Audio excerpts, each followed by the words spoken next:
Hello students, good morning all of you. देखिए, मैं आपसे आज इस वीडियो क्लास में एक नए चैप्टर के बारे में बात करने जा रहा हूं। वो नया चैप्टर है राजस्थान के लोकवाद। बहुत ही महत्वपूर्ण चैप्टर है। पेपर में एक क्वेश्चन श्योर इस टॉपिक से देखने को मिलता है और ज़्यादा घबराने की जरूरत नहीं है, बहुत इजी गोइंग हम इसको देखेंगे।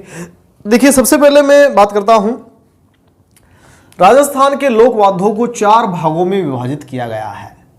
पहली लाइन अगर मैं कहता हूं तो यहां कह सकता हूं राजस्थान के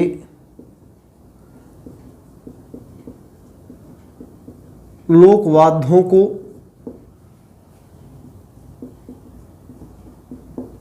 4 भागों में विभाजित किया गया है। विभाजित किया गया है। देखो, 4 पार्ट कौन कौन से हैं उनकी मैं आपसे बात करता हूं। सबसे पहला पार्ट मैं यहां लिख देता हूं प्रकार। प्रकार का नाम, ठीक है। मैं यहां लिख देता हूं निर्माण। मैं यहां लिख देता हूं ध्वनि उत्पन्न। 3 सेक्शन में देखना है भाई हमको उसको।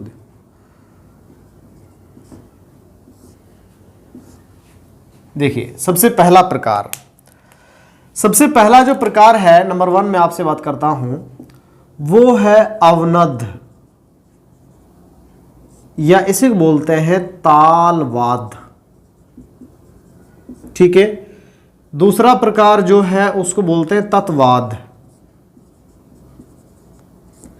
तीसरा प्रकार जो है उसको बोलते हैं सुशिरवाद।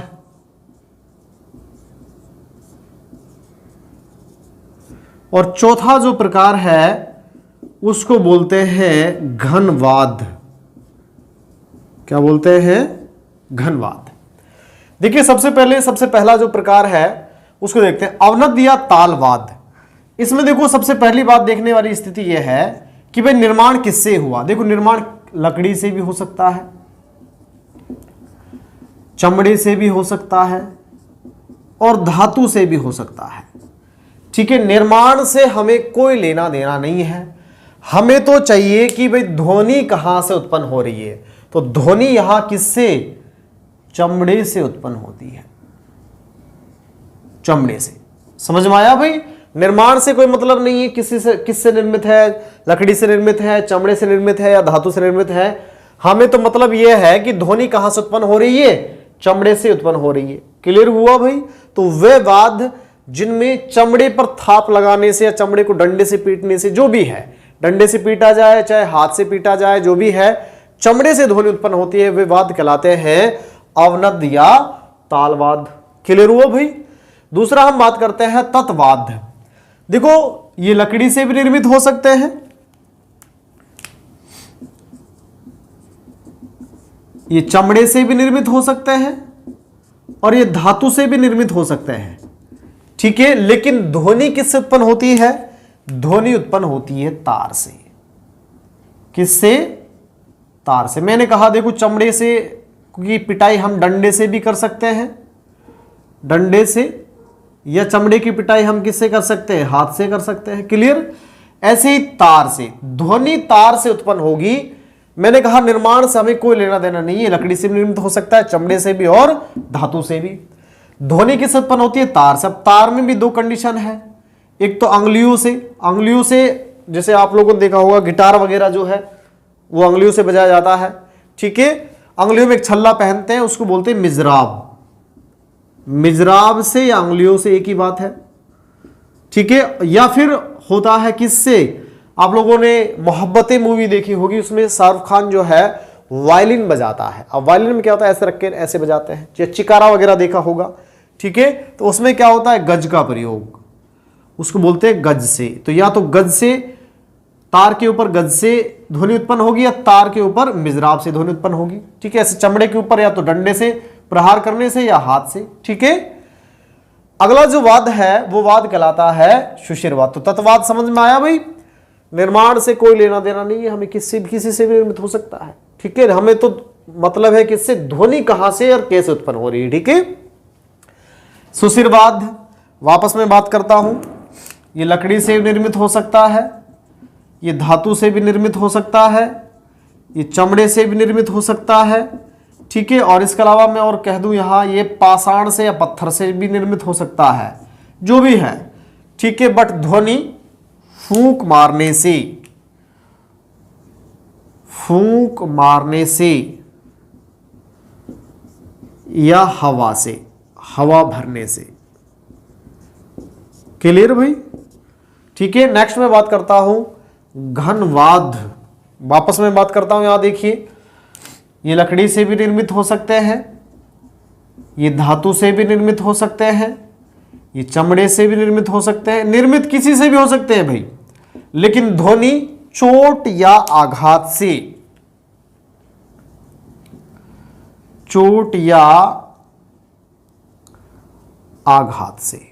अब देखिए चोट या आघात मोस्टली यहां देखा जाए तो उससे अगर ध्वनि उत्पन्न होती है तो वो वाद कहलाता है घनवाद।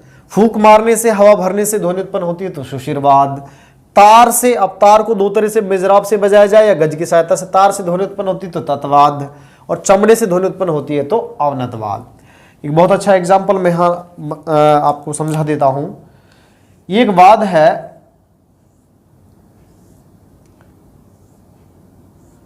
कौन सा वाद है ये? ढोलक। कौन सा है भाई ये? देखा होगा ढोलक को तो आपने, ढोलकवाद है। अब इसमें देखो आप लोगों ने देखा चमड़ा भी है, इसमें देखो लोहे की कील सी भी, एक कील इस प्रकार से लोहे की कील लगी होती है चमड़े को टाइट करने के लिए, तो धातु है। और ये खोल जो है ये किसका है? लकड़ी का है। अब देखो निर्माण तो लकड़ी भी है, धातु भी है, चमड़ा भी है, लेकिन ध्वनि चमड़े से उत्पन्न हो रही है। ठीक है, इसलिए इसको हम बोल देते अवनद या तालवाद। क्लियर हुआ? तो चारों जो प्रकार थे, प्रकारों में मेरे हिसाब से आपको कोई प्रॉब्लम नहीं हुई होगी। आगे मैं आपसे बात करता हूं। देखिए सबसे पहला जो प्रकार है उसके बारे में बात करता हूं। सबसे पहला जो प्रकार है वो है हमारा कौन सा? अवनद या तालवाद। तो सबसे पहले मैं बात कर लेता हूं अवनद या तालवाद के बारे में।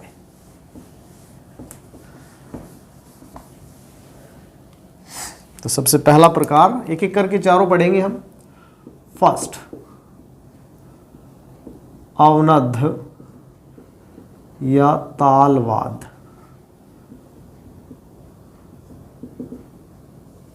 देखिए मैंने कहा विवाद होते हैं जिनमें चमड़े से ध्वनि उत्पन्न होती है, निर्माण किसी से भी हो, धातु से भी हो, लकड़ी से भी हो सकता है और चमड़े से भी। ठीक है, देखो इसमें सबसे पहला जो वाद है बड़ा इजी है, जिसको हम देखते हैं ढोलक।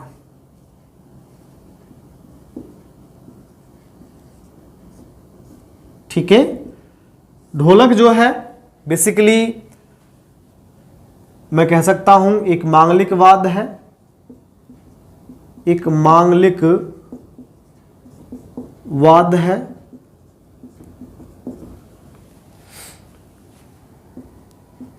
जिसे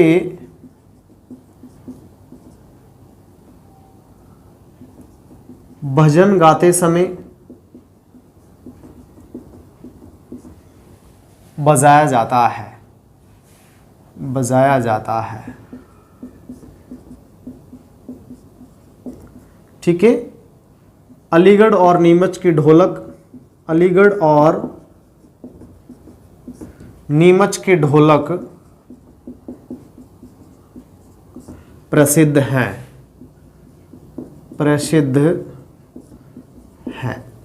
देखो ढोलक की मैं यहां आकृति बना देता हूं, देखो थोड़ा सा, या मैं इधर आकृति बना दूंगा, एक बार मैं लिख देता हूं यहां, ढोलक के बाद बना ही देता हूं साथ के साथ। देखो ये ढोलक है हमारा,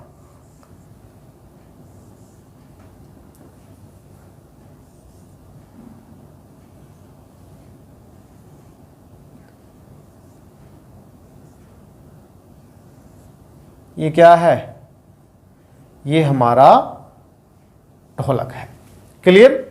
ठीक है, नेक्स्ट में बात करता हूं, अगला जो लोकवाद है वो है मृदंग। मृदंग या इसी को बोलते हैं पखावज। मृदंग या पखावज। ठीक है,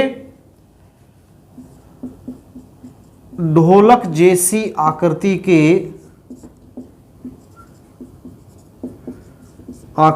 के इस लोकवाद का प्रयोग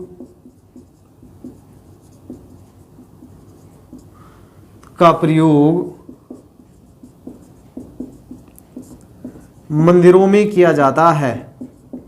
मंदिरों में किया जाता है, आरती के समय या भजन सत्संग जागरण के समय। देखो अब ढोलक में इसमें फिर अंतर क्या है, यहां एक चित्र बनाया ऐसे और यहां एक चित्र बनाया ऐसे।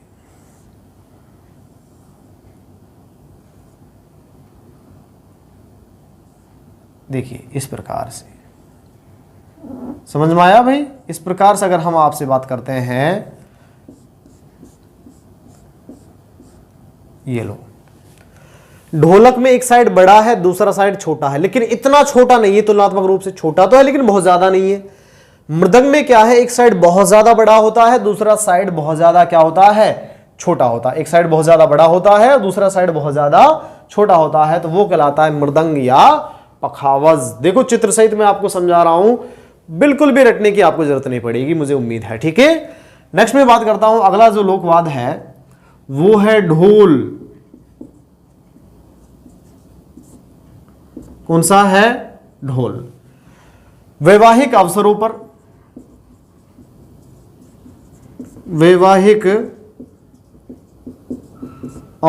पर बजाया जाता है।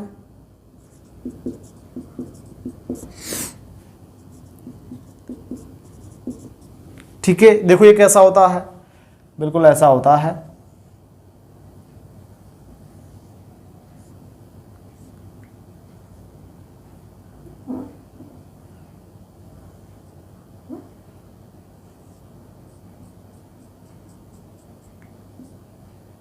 ठीक है भाई, इस प्रकार से होता है। समझ में आया भाई? दोनों साइड से ऐसे बजाते हैं इसको, समझ में आया? ठीक है, तो डंडे से बजाते हैं और वैसे हाथ से बजा लेते हैं। तो ये क्या है? ये है ढोल। तो यहां ये तो हुआ हमारा ढोलक, ये हुआ हमारा मृदंग और ये हुआ हमारा क्या? ढोल। कोई दिक्कत? तो 3 लोकवाद मैंने आपको यहां बताए हैं, मेरे हिसाब से कोई दिक्कत नहीं होनी चाहिए। अगला जो लोकवाद है वो है डमरू। डमरू भगवान शिव का लोकवाद।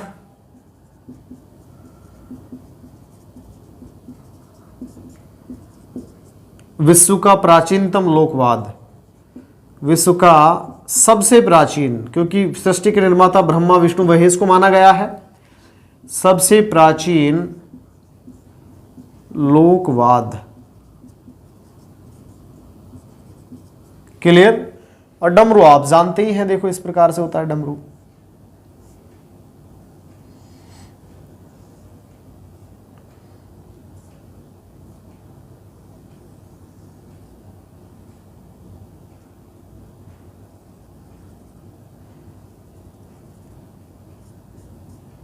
इसी प्रकार से होता है भाई डमरू।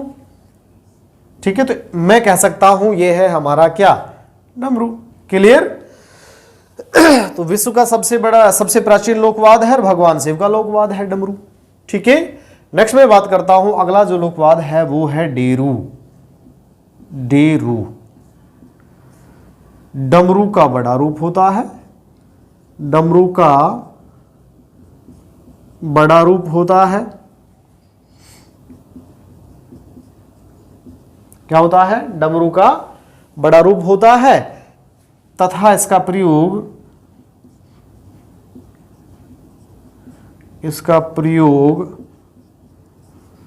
गोगा जी के भक्तों द्वारा, गोगा जी के भक्तों द्वारा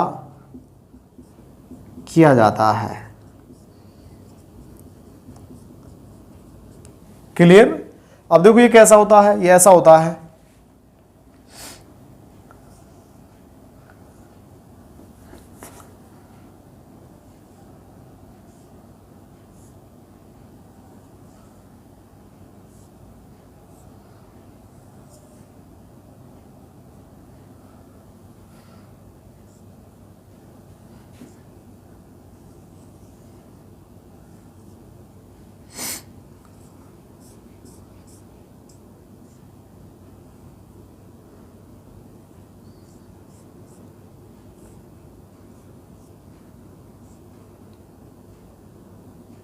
ठीक है भाई।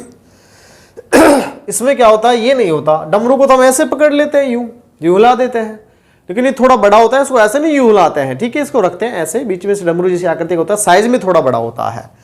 डमरू का बड़ा रूप होता है तथा इसका प्रयोग गोगा जी के भक्तों द्वारा किया जाता है। क्लियर हुआ भाई? ये क्या है, ये तो डमरू है, और ये क्या है, ये डेरू है। नेक्स्ट में बात करता हूं, अगला लोकवाद है ढाक। अगला लोकवाद कौन सा है, ढाक। ये डेरू का बड़ा रूप होता है, यह है डेरू का बड़ा रूप होता है।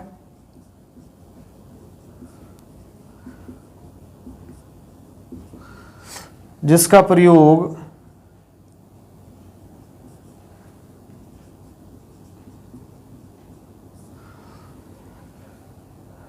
गुर्जर जाति के लोगों द्वारा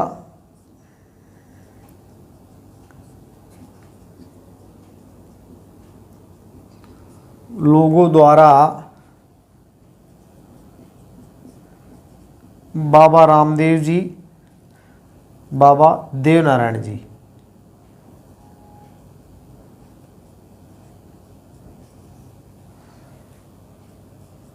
की आराधना में किया जाता है।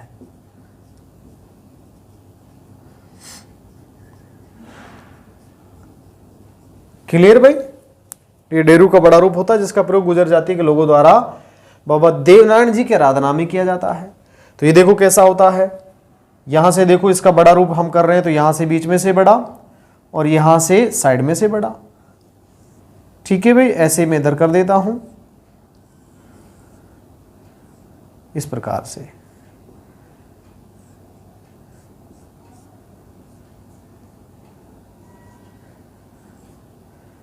ठीक है, तो ये हुआ हमारा क्या, इसको हम बोल देंगे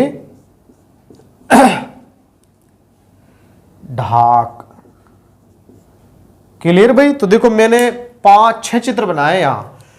ये ढोलक, एक साइड बड़ा एक साइड छोटा मृदंग, ढोल बिल्कुल अलग है, डमरू, डेरू, ढाक। तो ये देखो मेरे हिसाब से 6 लोकवादों को समझने में चित्र सहित हमने देखा है, कोई समस्या आपको मेरे हिसाब से नहीं हुई होगी। ठीक है, अब मैं नेक्स्ट बात करता हूं आगे।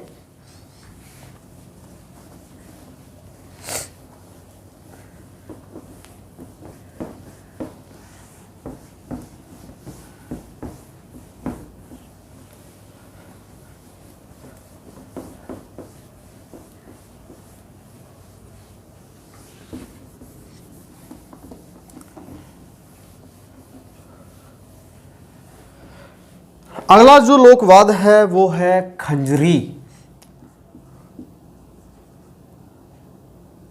खंजरी छलनी जैसी आकृति, छलनी जैसी आकृति के इस लोकवाद का प्रयोग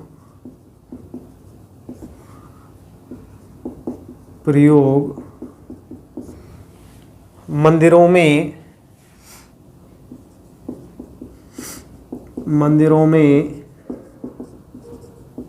भजन गाते समय किया जाता है।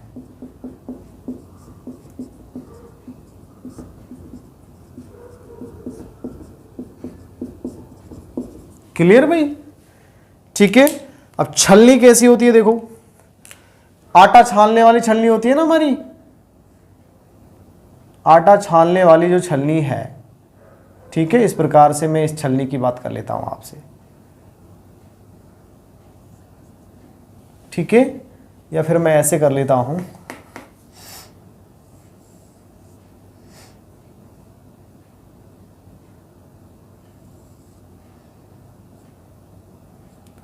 ये आटा छानने वाली जो छलनी है, इस छलनी में यहां इस प्रकार से हम पत्तियां लगा दें,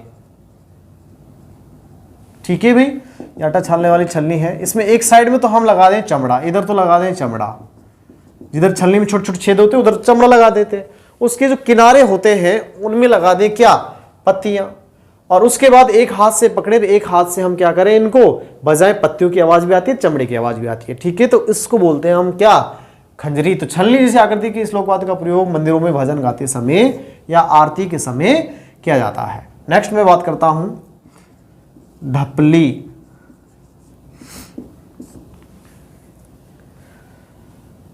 ढपली जो है खंजरी का बड़ा रूप होता है, यह है खंजरी का बड़ा रूप होता है, जिसमें लोहे के घेरे पर चमड़ा लगाया जाता है। तो लोहे के घेरे पर, अब देखो इसका साइज अगर क्या कर दिया जाए, बड़ा कर दिया जाए, ठीक है, खंजरी का साइज क्या कर दिया जाए, बड़ा कर दिया जाए, पत्तियां हटा दी जाए, ठीक है, तो ये कहलाता है ढपली। क्या कहलाता है, ढपली। समझ में आया भाई, खंजरी ढपली में कोई दिक्कत, खंजरी छोटा और ढपली बड़ा। अब मैं बात करता हूं एक और लोकवाद है ढप, ढप या डफ, ठीक है। बेसिकली यह ढपली का बड़ा रूप होता है, ढपली का बड़ा रूप होता है,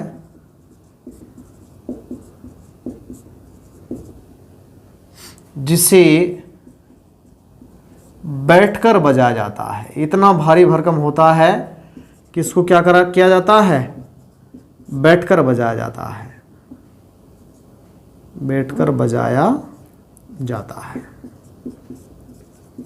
क्लियर, ठीक है। ढपली जो है इसको हवा में उछाल कर बजा लेते हैं, लेकिन ढप जो है थोड़ा भारी होता है, इसलिए इसको क्या करते हैं, बैठकर बजाते हैं। नेक्स्ट मैं बात करता हूं, अगला जो लोकवाद है वो है चंग। चंग, देखो चंग की अगर मैं बात करता हूं, ये शेखावटी क्षेत्र का प्रसिद्ध, शेखावटी क्षेत्र का प्रसिद्ध लोकवाद्य है, जो चंग नृत्य में प्रयुक्त किया जाता है।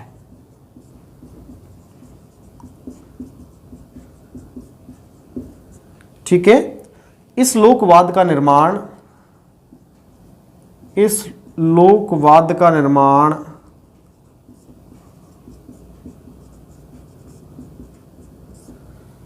इस लोकवाद्य का निर्माण लकड़ी के घेरे पर, यह बहुत ही महत्वपूर्ण बात है, लकड़ी के घेरे पर चमड़ा लगाकर किया जाता है।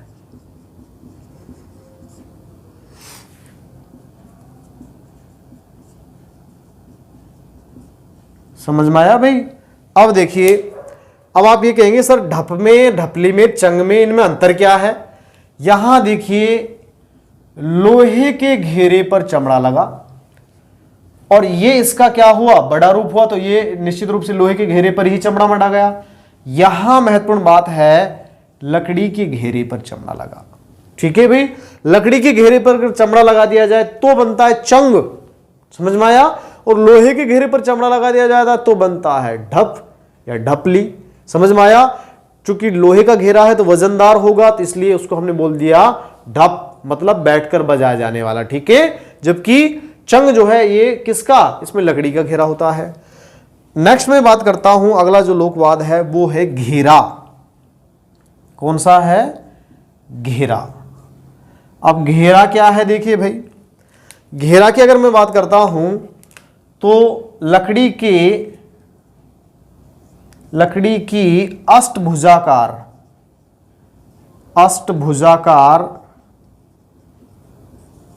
आकृति पर चमड़ा लगाकर इस लोकवाद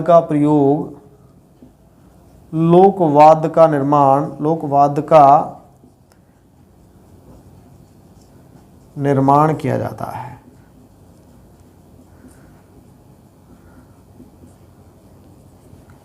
ठीक है भाई। अब देखिए यहां तो गोल घेरे पर, ये लकड़ी का गोल घेरा था, इस पर चमड़ा लगा दिया। यहां क्या है, अष्टभुजाकार आकृति है। कैसी आकृति है, ऐसी, ये देखिए अष्टभुजाकार में यहां बात कर लेता हूं, ऐसे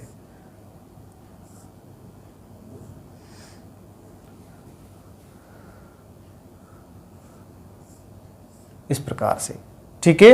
ये लकड़ी की अष्टभुजाकार आकृति है और इस अष्टभुजाकार आकृति पर क्या लगा दिया, चमड़ा लगा दिया। इस पे चमड़ा लगाकर बनाया गया लोकवाद कहलाता है घेरा। कोई दिक्कत? तो देखो यहां ये मैंने 6 लोकवाद फिर पढ़ा दिए हैं आपको, 6 नहीं 5 की बात कर रहा हूं। खंजरी, छलनी जैसी आकृति के लोकवाद का प्रयोग मंदिरों में भजन गाते समय, आरती गाते समय किया जाता है। बेसिकली छलनी जैसी आकृति में एक तरफ जाली होती है, उधर चमड़ा लगा देते हैं, दूसरी तरफ क्या, किनारे वाले सेक्शन में पत्तियां लगा देते हैं, एक हाथ से पकड़ते हैं, दूसरे से बजाते हैं। दूसरा है खंजरी का बड़ा रूप ढपली कहलाता है, ठीक है, जिसमें लोहे के घेरे पर चमड़ा लगाया जाता है। ढपली का बड़ा रूप ढप कहलाता है, जिसको बैठकर बजाया जाता है। और अगर लोहे के घेरे के स्थान पर लकड़ी का घेरा लगा दिया जाए तो वो कहलाता है क्या, चंग। और अगर घेरा अष्टभुजाकार हो, क्या हो भाई, घेरा अष्टभुजाकार आकृति का हो तो फिर वो कहलाता है घेरा। क्लियर हुआ भाई? तो देखो हमारे 6 लोकवाद पहले पढ़े हैं, 5 लोकवाद हमने पढ़ लिए हैं। कितने हुए टोटल, 11। नेक्स्ट में बात करता हूं, देखिए नेक्स्ट में आपसे बात करता हूं, अगले जो लोकवाद हैं वो है, एक लोकवाद है बम, इसी को बोलते हैं टामक, इसी को बोलते हैं दमामा। देखो यह लोहे की अर्धचंद्राकार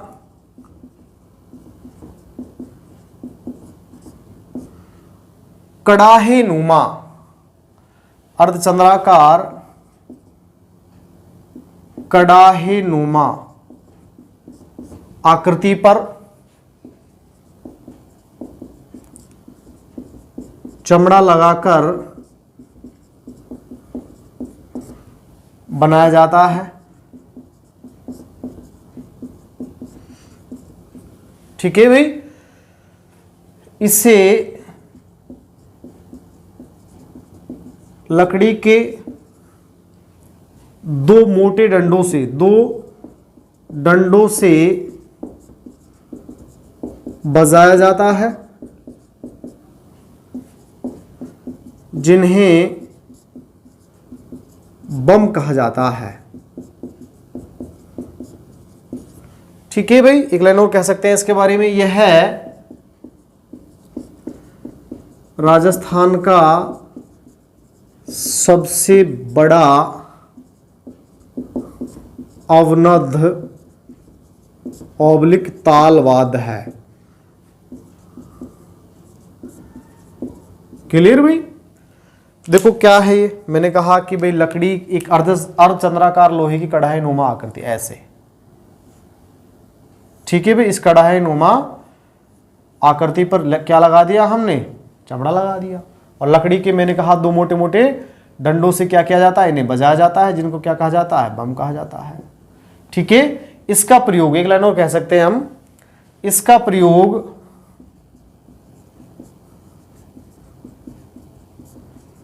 भरतपुर, अलवर, जिलों में रसिया नामक लोकवाद के साथ बम रसिया नामक लोकगीतों के साथ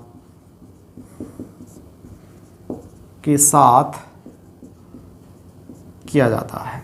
यहां लिख देता हूं, किया जाता है। क्लियर। उसके बाद फिर दूसरा जो लोकवाद है वो आता है नौबत।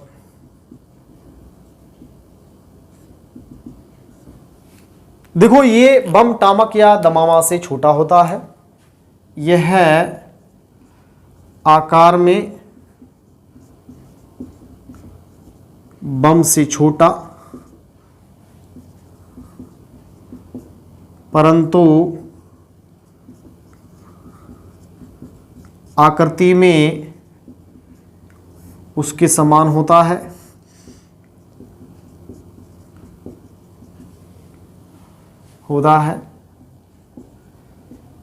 नेक्स्ट, इस लोकवाद का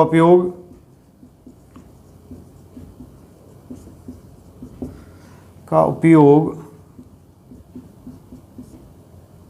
हेला ख्याल, लोकनाट्य की एक विधा है ख्याल, और ये कहाँ फेमस है? लालसोट दोसा में किया जाता है।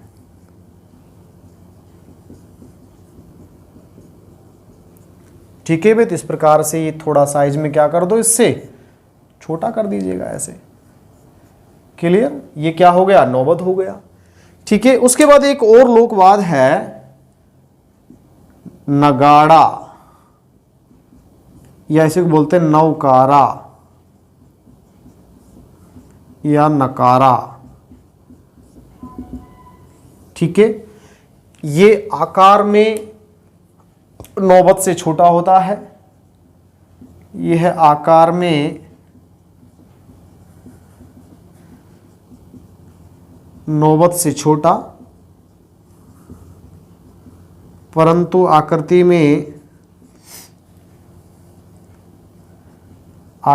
में नौबत जैसा होता है।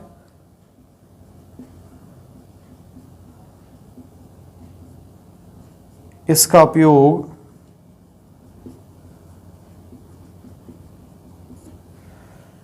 वैवाहिक अवसरों पर किया जाता है।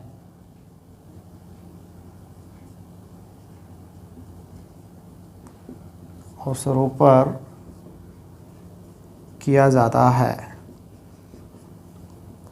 आप ऐसे मान के चलिए कि देखो, आप कभी मैरिज होम वगैरह में शादी में जाते हैं ना, तो मैरिज होम के दरवाजे पर दोनों साइड, एक तरफ सहनाई वाला बैठा रहता है, दूसरी तरफ नगाड़े वाला बैठा रहता है। वो छोटा होता है साइज में। ठीक है। एक छोटा सा वहां मेज लगाकर उसके ऊपर बैठ जाते हैं और उसको बजाते हैं। ठीक है।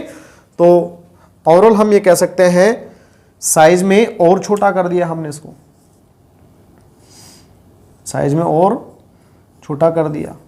ठीक है। तो देखो ये तो हो गया बम, ये क्या हो गया? नौबत, और ये क्या हो गया? नगाड़ा। क्लियर। इसके अलावा इसी से जुड़ा हुआ एक और लोकवाद लिख देता हूं मैं यहां, मांदल।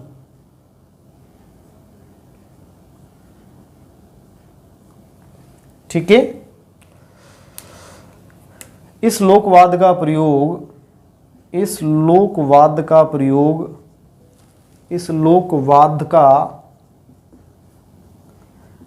प्रयोग गवरी लोकनाट्य में भीलों द्वारा किया जाता है।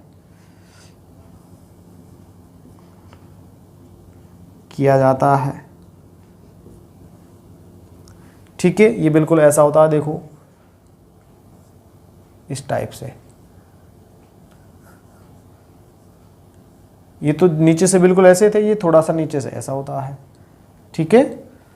ये कौन सा लोकवाद हो गया? मांदल। इसके अलावा एक और लोकवाद हम देखते हैं, तासा।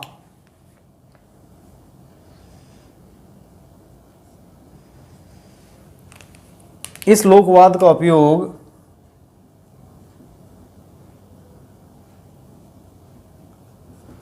का उपयोग मुस्लिम समुदाय के लोगों द्वारा मुस्लिम समुदाय के लोगों द्वारा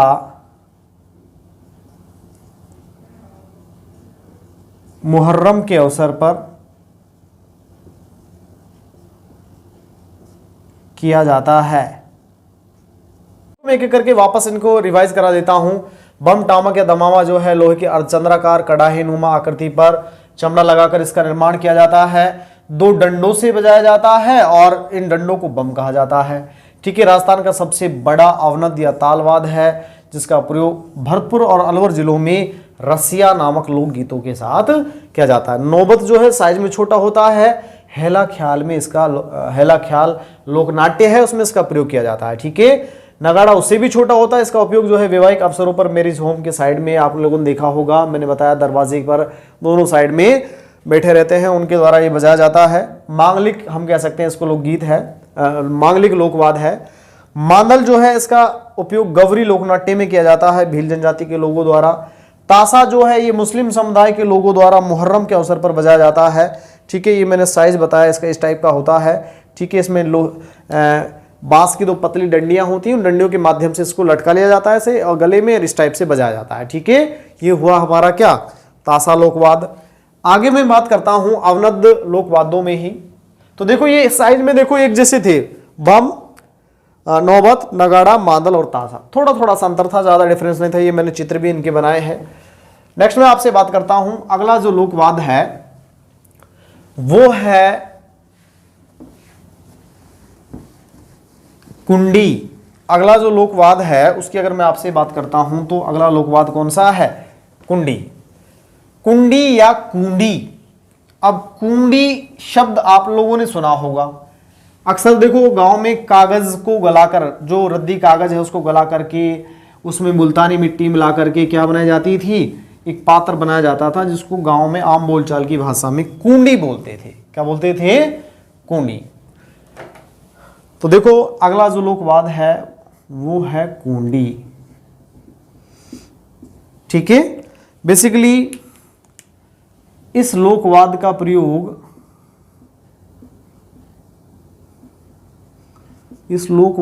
प्रयोग हम एक जनजाति देखते हैं, गरासिया जनजाति। कौन सी जनजाति, गरासिया जनजाति के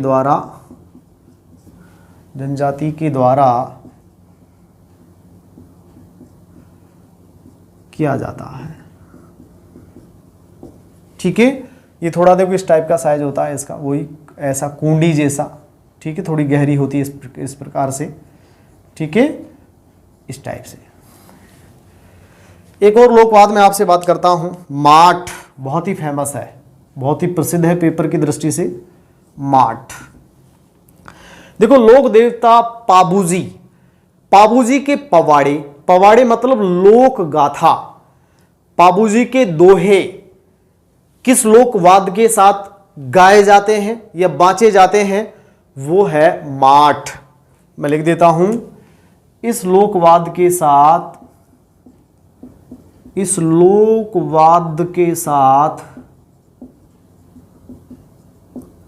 लोक देवता पाबूजी के पवाड़े मतलब दोहे या लोक गाथा का गायन होता है या वाचन होता है। देखो ये क्वेश्चन अभी आपके लाइब्रेरियन एग्जाम में पूछा गया। पवाड़ा, पवाड़ा क्या है, लोकगीत है, लोक गाथा है। तो लोक देवता पाबूजी जो है उसकी लोक गाथा के तौर पर जो गाए जाते हैं वो पवाड़े हैं। पवाड़े एक लोक गाथा है। ठीक है, लोक जीवन चरित्र से संबंधित है, जीवन चरित्र का वर्णन है इसमें। ठीक है, इन दोहों में, और इनका जो गायन है या इनका वाचन जो है वो माठ नामक लोकवाद के साथ किया जाता है। अन्यवाद, अन्यवाद अन्यवाद की अगर मैं बात करता हूं तो अवनद या ताल में, तो अन्यवाद है कमर, ये तासा जैसा होता है। एक और वाद है धोसा, कमर और धोसा। तो ये अवनद वादों में अन्यवाद होगी। तो देखो ओवरऑल हमने देखा है इनमें, मैंने शुरू से स्टार्टिंग से अगर मैं आपसे बात करता हूं एक एक करके, तो ढोलक, उसके बाद मृदंग, उसके बाद ढोल, फिर डमरू, डेरू, ढाक, 6 ये पढ़े थे। नेक्स्ट मैंने फिर आपको अगले स्टेप में फिर 5 की बात की थी, जिसमें एक था खंजरी, ढपली, ढप, उसके बाद चंग और घेरा, ठीक है। उसके बाद नेक्स्ट फिर मैंने बात की थी आपसे बम, टामक या दमामा। उसके बाद नेक्स्ट मैंने आपसे बात की उससे छोटा नौबत, नौबत से छोटा क्या था नगाड़ा या नवकारा, ठीक है। उसके बाद मांदल और उसके बाद तासा, ठीक है। उसके बाद नेक्स्ट मैंने बात की है आपसे कुंडी, माठ और अन्य वाद्यों में कमर और धोसा। तो इस प्रकार से हमारे अवनद या तालवाद क्या हो जाते हैं, समाप्त हो जाते हैं। देखिए अवनद वाद्य या तालवाद के बाद नेक्स्ट हम बात कर रहे हैं आपसे कौन से वाद, तत्वाद। और तत्वादों में सबसे पहले मैं आपसे बात कर रहा हूं, पहला जो वाद है वो है रावण हत्था। कौन सा वाद है, रावण हत्था। देखो रावण हत्था जो वाद है ये नारियल के अधकटे खोल से बना होता है। यह है नारियल के अधकटे खोल पर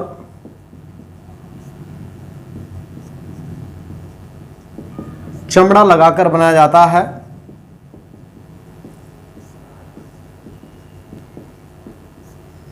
चमड़ा लगाकर बनाया जाता है, पहली बात। इसका प्रयोग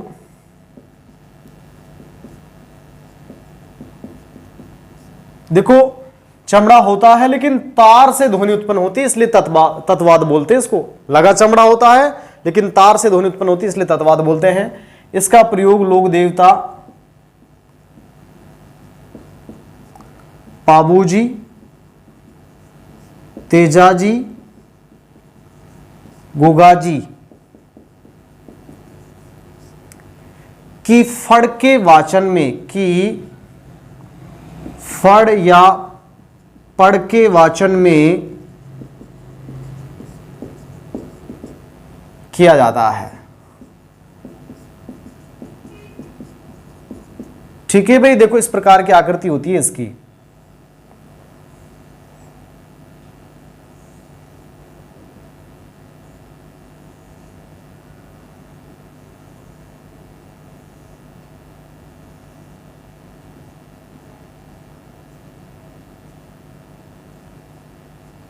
ठीक है भाई, तो ये हुआ कौन सा लोकवाद, रावण हत्था लोकवाद। इसी के से रिलेटेड एक और लोकवाद हम बात करते हैं, वो है गुजरी।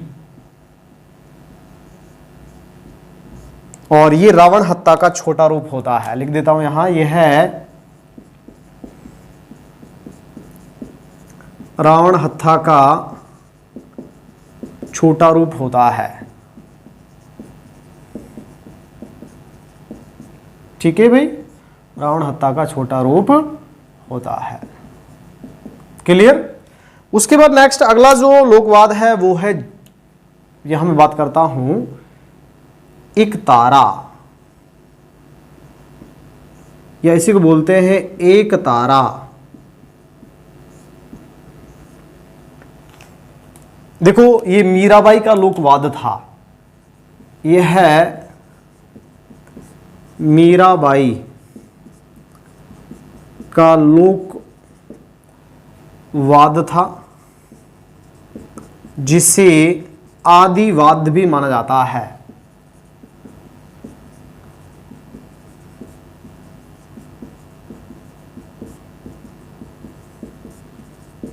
क्लियर। चूंकि इसमें एक तारे का प्रयोग किया गया, किसका प्रयोग किया गया, एक तारा या एक तारा का प्रयोग, एक तारे का प्रयोग, एक तार का प्रयोग किया गया, तभी तो एक तारा बोला, ठीक है। बिल्कुल देखो ऐसा होता है।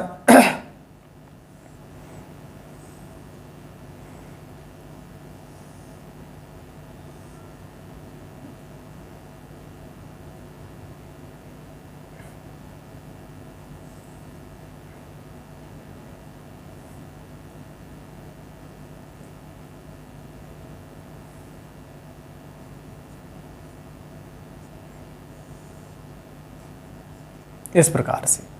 ठीक है, केवल क्या एक तार का प्रयोग ही इसमें किया जाता है, इसको बोल देते हैं एक तारा। क्लियर? ठीक है, मीराबाई का लोकवाद था एक तार का। वैसे दो तार होते हैं, एक रिजर्व तार भी होता है इसमें, लेकिन ध्वनि उत्पन्न एक ही तार से होती है। अगला जो लोकवाद है वो है जंतर। कौन सा है? जंतर। देखो जंतर जो लोकवाद है इसमें दो तुम्बे होते हैं। क्या होते हैं? दो तुम्बे होते हैं। कैसे होते हैं मैं एक बार इसकी बात कर लेता हूं। इस लोकवाद में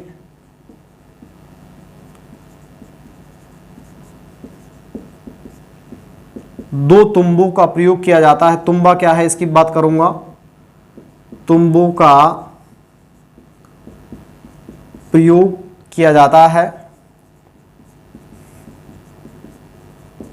पहली बात। दूसरा, यह वीणा का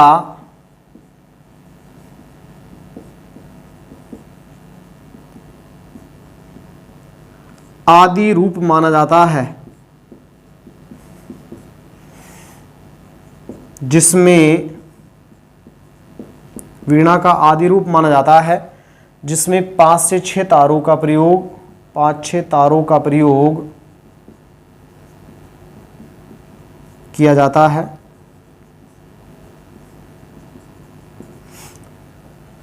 नेक्स्ट मैं बात करता हूं, इस लोकवाद के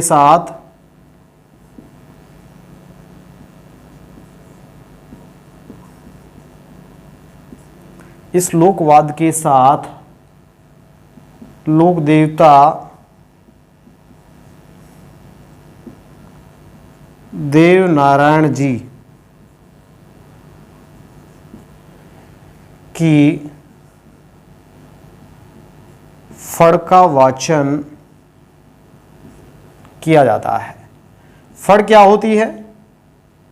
किसी भी लोक देवता के जीवन चरित्र को कपड़े पर चित्रित करने की कला फड़ चित्रण कहलाती है, जो हम राजस्थान की चित्रकला शैलियों में डिटेल से आपसे चर्चा करेंगे। ठीक है, लोक देवता देवनाथ जी की फड़ का वाचन इस लोकवाद के साथ किया जाता है। अब दो तुम्बे वाली बात आ रही है। देखो दो तुम्बे कैसे होते हैं, एक तो ये और एक ये। ठीक है भाई, इस प्रकार से इसमें तार लगे होते हैं। मैंने कहा 5 से 6 तार लगे होते हैं। ठीक है, इस प्रकार से। क्लियर भाई? कितने तुम्बे हुए? 2 तुम्बे हुए। इसको बोलते हैं तुम्बा। और यहां कितने हुए?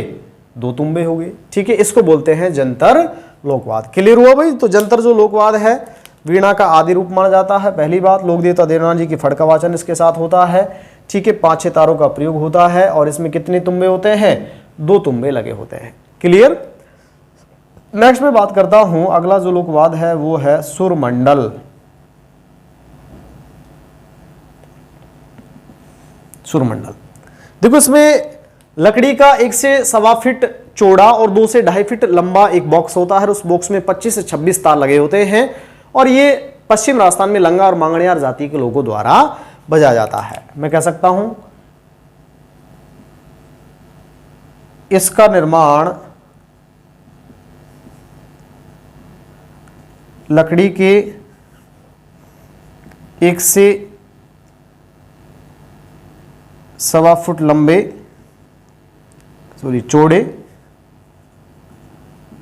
तथा 2 से 2.5 फीट लंबे लकड़ी के बॉक्स में 25 से 26 तार लगाकर किया जाता है।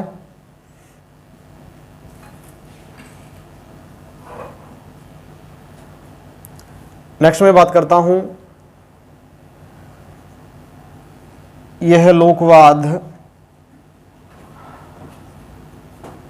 पश्चिमी राजस्थान में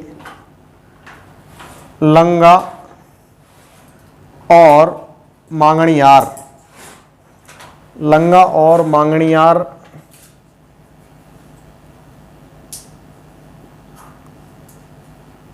जाति के लोगों द्वारा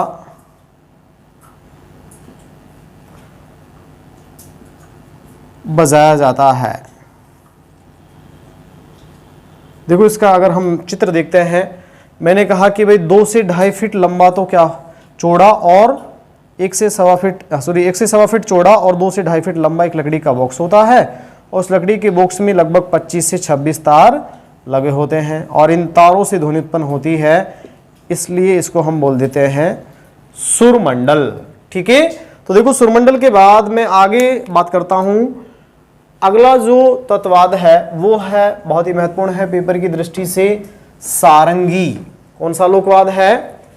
तो नेक्स्ट में बात कर रहा हूं आपसे, अगला लोकवाद सारंगी।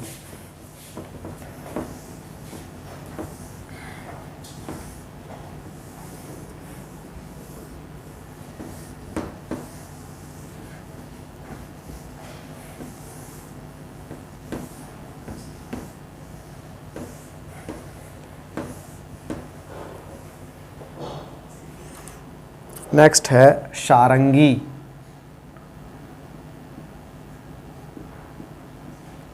देखो सारंगी जो है ये तत्ववादों में सर्वश्रेष्ठ और सुरीला लोकवाद है। यह है तत्ववादों में सर्वश्रेष्ठ एवं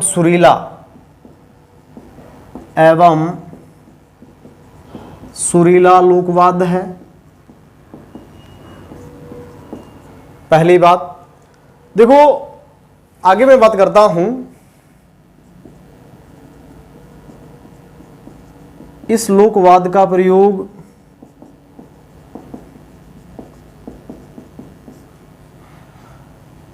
वापस लंगा और मांगणियार, ये संगीत जीवी जातियां हैं पश्चिम राजस्थान में, जाति के लोगों द्वारा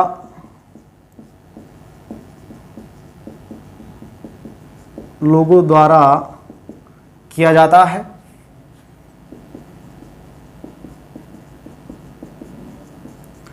देखो इस लोकवाद को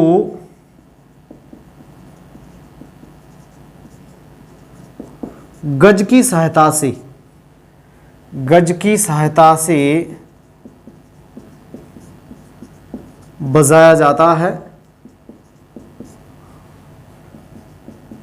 है, जिसमें घोड़े की पूंछ के बालों का प्रयोग किया जाता है। घोड़े की पूंछ के बालों का प्रयोग किया जाता है।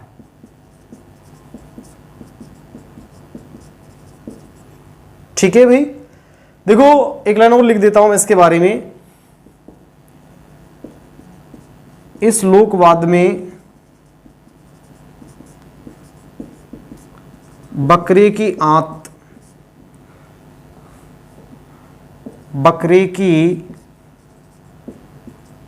आंत से निर्मित तारों का प्रयोग किया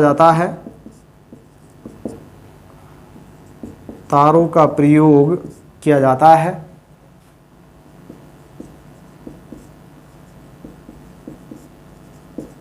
जिन्हें तांत कहा जाता है। क्या कहा जाता है? तांत कहा जाता है। ठीक है, तो इस प्रकार का लोकवाद होता है ये।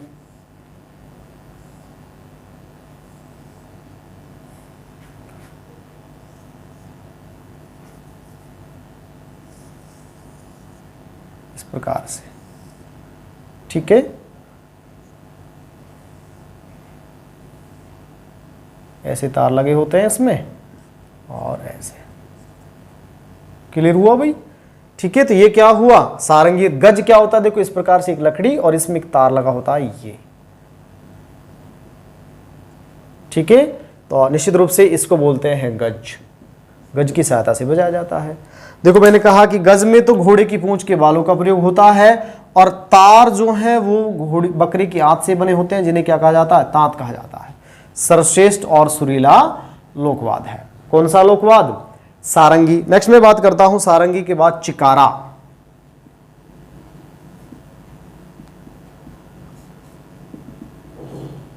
चिकारा जो है सारंगी जैसे इस लोकवाद का प्रयोग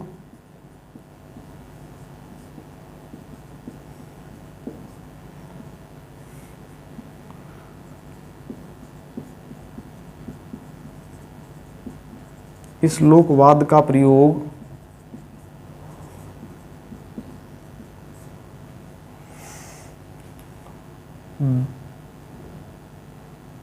अलवर भरतपुर में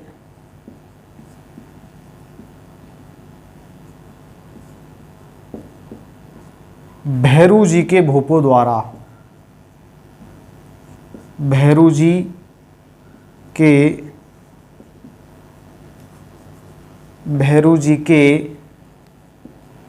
भोपों द्वारा किया जाता है, भोपों द्वारा किया जाता है।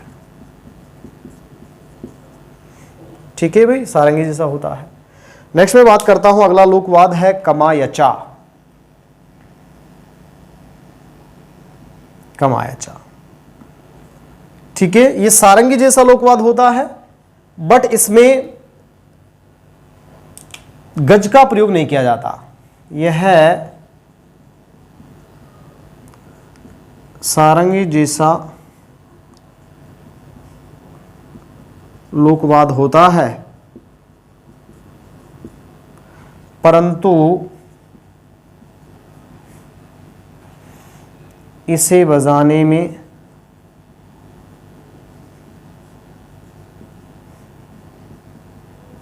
गज का प्रयोग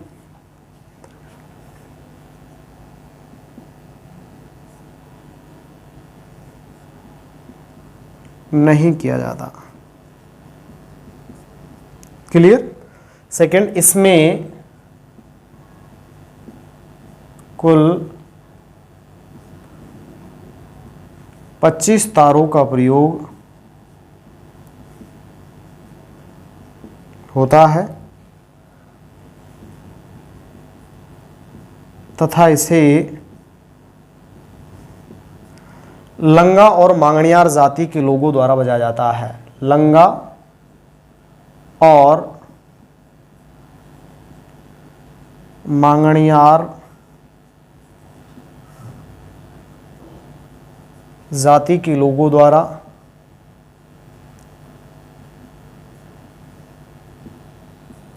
बजाया जाता है।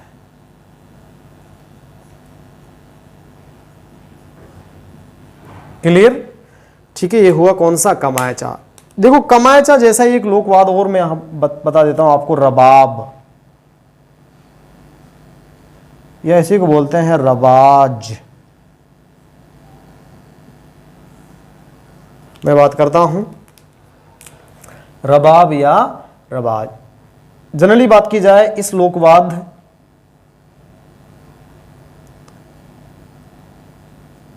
कमायचा जैसे, इस लोकवाद कमायचा जैसे इस लोकवाद में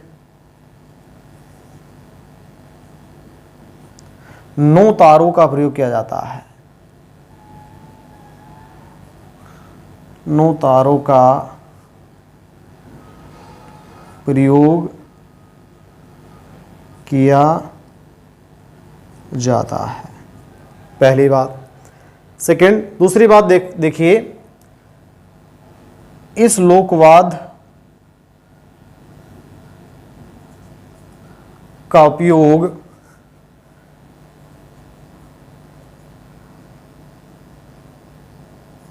रावल जाति के लोगों द्वारा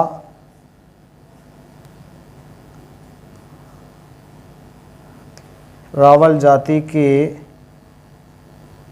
लोगों द्वारा रम्मत लोक नाट्य, रम्मत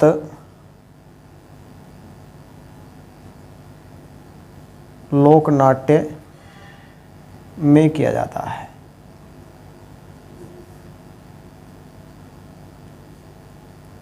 ठीक है, तो ये कौन सा हुआ हमारा, रबाब या रबाज। ठीक है, आगे मैं बात करता हूं अगला जो लोकवाद है। अगला लोकवाद है हमारा तंबूरा या तंदूरा, या उसी को बोलते हैं तंबूरा या चौतारा या वेणु। ठीक है, तो कई सारे नाम हैं उसके, बात कर लेता हूं उसके बारे में मैं आपसे। देखिए,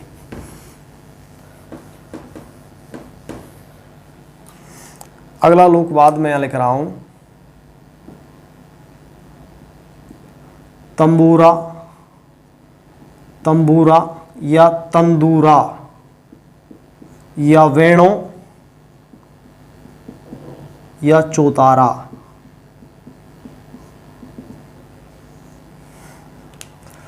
देखो, ये जो लोकवाद है बेसिकली इसमें 4 तारों का प्रयोग होता है। इस लोकवाद में 4 तारों का प्रयोग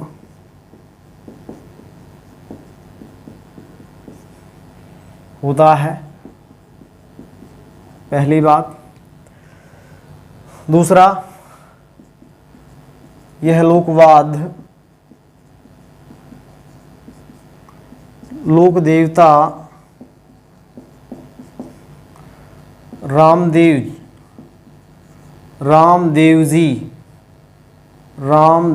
जी के भक्तों द्वारा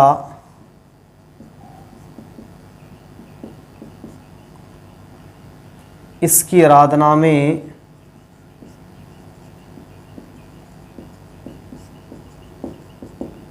बजाया जाता है।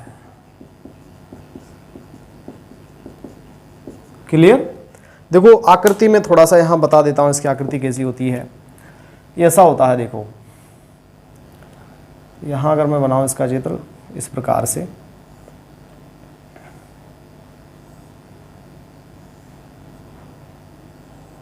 ऐसा होता है।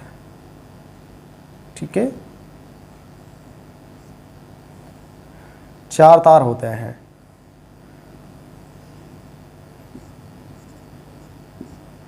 ठीक है, इस प्रकार से होता है तंबूरा या तंदूरा या वेणु या चौतारा। क्लियर हुआ?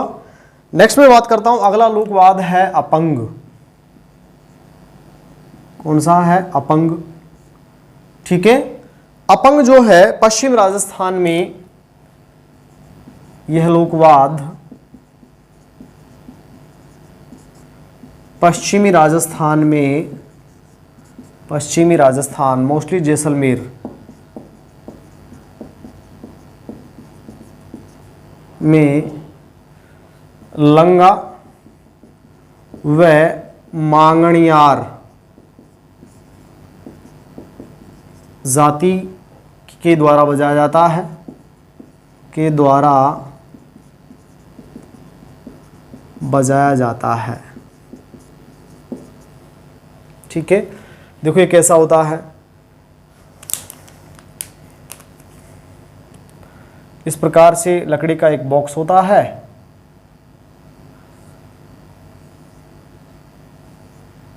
ठीक है, यहाँ एक बांस की लकड़ी बड़ी रहती है और यहाँ से ये ऐसे एक तार लगा रहता है। क्लियर भाई? ठीक है, तो ये क्या हुआ, हो गया अपंग। पश्चिम राजस्थान में लंगा व मांगणियार जाति के लोगों द्वारा बजाया जाता है। क्लियर? अगला लोकवाद है भपंग। भपंग अलवर जिले के प्रसिद्ध इस लोकवाद को जोगी जाति के लोगों द्वारा बनाया वह बजाया जाता है। दोनों बातें हैं, उत्पत्ति भी अलोर में ही हुई भाई इसकी, ठीक है। इस लोकवाद को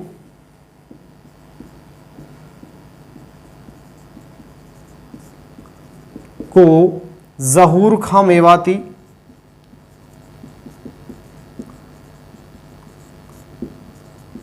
उनके पुत्र उमर फारूक मेवाती और इनके भी पुत्र यूसुफ मेवाती, यूसुफ खां मेवाती द्वारा अंतर्राष्ट्रीय ख्याति प्रदान की गई, ख्याति प्रदान की गई,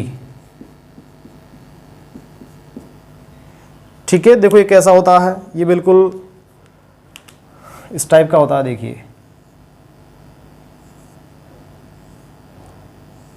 इस टाइप का होता है, ठीक है। इसमें यहां से एक तार लगा होता है और ऐसे करके ये तार ऐसे रहता है, ठीक है। इसको ऐसे साइड में लेकर के ऐसे बजाते हैं, ठीक है।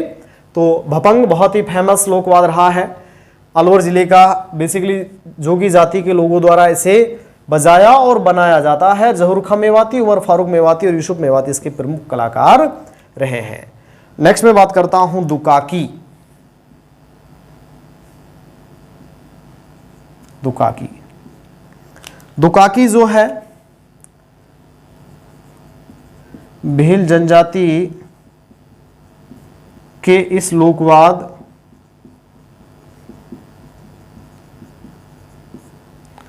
का उपयोग दीपावली के अवसर पर, दीपावली के अवसर पर किया जाता है।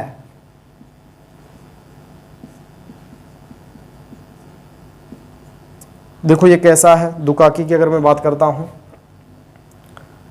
इस प्रकार से लकड़ी के दो गुटके, ठीक है, और उनके बीच में ये तार, यहां से एक तार और ऐसे, ये क्या है, ये दुकाकी है। ये क्या है, ये भपंग है, ये अपंग और ये चौतारा। क्लियर हुआ। नेक्स्ट मैं अन्य वाद्यों की आपसे बात करता हूं। अन्य वाद्य, अन्य वाद्यों में सुरिंदा, दोतारा और खम्मच, ठीक है। तो देखो इस प्रकार से मैंने आपसे बात की है कौन कौन से लोकवादों के बारे में, अवनद या ताल लोकवादों के बारे में, और दूसरा बात की है मैंने किसके बारे में, तत्व लोकवादों के बारे में। निश्चित रूप से यहां से पेपर में क्वेश्चन जो आता है वो आता है निम्न में से अवनदवाद नहीं है, निम्न में से तालवाद नहीं है। बनावट से रिलेटेड क्वेश्चन जनरली पेपर में नहीं पूछे जाते हैं, फिर भी पूछ लिया जाए तो मैंने आपको बनावट भी इनके बताई है। तो देखो दो प्रकार और बचे हैं हमारे पास, सुशिरवाद और घनवाद। आज के लिए इस क्लास में इतना ही। नेक्स्ट वीडियो क्लास में बात करूंगा मैं सुशिर और घनवादों की। Thank you.